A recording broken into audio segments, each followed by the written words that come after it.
All right, so unfortunately, I got to touch on the latest controversy affecting the sneaker world, which previously I've covered reports on sneaker shops shutting down across the country. You got the whole Zada Kicks multi-million-dollar scam situation, but as far as this latest controversy, it looks to be unfolding right in front of our eyes, which it does involve well-known sneaker store Urban Necessities, which according to multiple users across various social media platforms, they're accusing the company of failing to pay out money owed to consignees. Now, if you guys are unfamiliar with this store, it's a company which was founded by well-known sneaker personality 2J's Kicks back in 2014. Now, currently the whole situation, things are really quiet, so to get a better understanding of what's happening, we got to take a look back at the history of 2J's Kicks and Urban Necessities, where they're at now and where things started to go wrong. So this story begins back in 2001 when JC Lopez, better known as 2J's Kicks, mother gave him a plane ticket from Dallas to Vegas and a single $20 bill.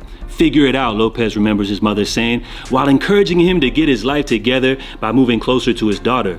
Lopez had a plan, but it backfired immediately after touching down in Sin City. I figured I could take those 20 bucks and throw it in a slot machine, maybe turn it into 100 bucks, and then maybe I could buy some weed, Lopez recalled. And then I could break down the $100 worth of weed. That was legit the game plan. I put my $20 in a slot machine at the airport. I didn't even get a chance to sit down. It was gone. I'm traumatized forever off that whole 6 months, Lopez said. It's awkward, it freaks me out, it bothers me, but I live with those thoughts because positive came out of it. Lopez remembers sitting at the airport for 4 hours in a state of shock, too proud to pick up the phone and call family for help. Eventually, he mustered up the energy to walk 8 miles into the city, where he found a park that he'd sleep in for the next 6 months. The only thing he had was a backpack with a single change of clothes. During those 6 months of homelessness, Lopez ate out of trash cans and bathed in hotel fountains. He panhandled and sold bottles of water on the Vegas Strip to scrape together enough money to buy himself a bus pass to travel more efficiently and coolly. Lopez memorized routes and would hop on buses that trekked down the longest streets in town so he could stay out of the desert sun. Then one day, a Thursday night, he remembers Lopez came across a sight and practice that he'd never experienced before. I find this mall and I see a bunch of dudes standing in line for sneakers, he recalls. And I'm just like, why are you guys standing in a store line that's open? The patrons informed Lopez that they were waiting for a pair of sneakers scheduled for a Saturday release. They told him if they were able to secure one, they could sell a pair for significantly more and the price the sneakers cost at retail. So you're telling me you're willing to stand here for 2 days and sacrifice your job, family, and sleep, he asked? The answer for everyone in line was a simple yes. All right, he prepared a proposition. Well, one of you guys wants to go home and I'll stand in line. I'll do it. From that very moment, Lopez's foray into sneaker resale allowed him, with 2 other hustles of panhandling and selling water, to get on track. So this is where 2J's Kicks first discovered the art of scalping, or as you guys like to refer to it nowadays, sneaker reselling. So he looked at it as a means to get some money, get himself up out the trenches. So he continued to hustle reselling sneakers, going from homeless to opening up his very first sneaker shop in 2014 called Urban Necessities. Now, personally, I remember back in like 2018 when I first discovered sneaker YouTube, watching this dude at these sneaker events buying up all the shoes, even hours before the events would begin. He'd be out there buying up everybody's tables, their entire booths, spending hundreds of thousands of dollars. And I'm thinking to myself, like, bruh, this is absolutely crazy. So business continued to expand, business continued to boom. I remember even at one point they had an American Eagle sponsorship. And then in 2021, Urban Necessities relocated to Caesar's Palace, giving them their biggest real estate, the biggest sneaker store. 2J's Kicks even described it as like the Willy Wonka factory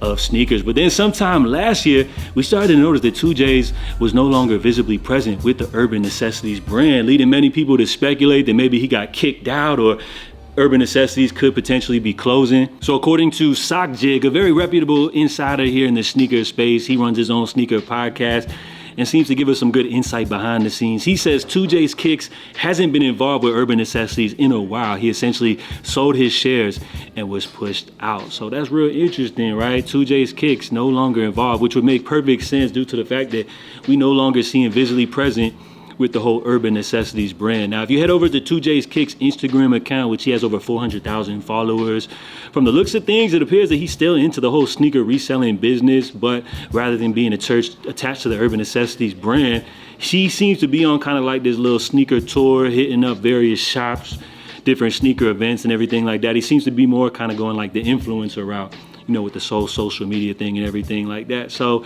as far as the current situation happening over at Urban Necessities, a brand which relies heavily on consignment, although I do believe they have their own product and inventory, they do sell merch and everything, but they do rely heavily on sneaker consignment. According to this Twitter user, he says Urban Necessity is bleeping everybody that has shoes at their business for consignment. Hundreds of us haven't gotten paid in 3-4 months now.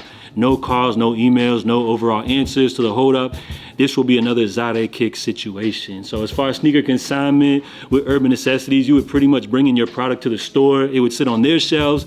They would sell it for you, and in return, they would take a 10% cut or 20 bucks, whichever was greater. So you probably get a better payout than like say a StockX or a GOAT, which would be more enticing, you know, to sell your product over there. It may take a little bit longer to sell, but you would have a little better of a payout. But as far as this latest situation, things ain't looking good. You got this dude over here talking about if you have shoes at Urban Necessities, go into the store and pull them out ASAP. Somebody commented saying, not sure what's going on, but you should probably listen to him if he's saying to pull your shoes from Urban Necessities. Another big figure in the sneaker space said, wild stuff going on.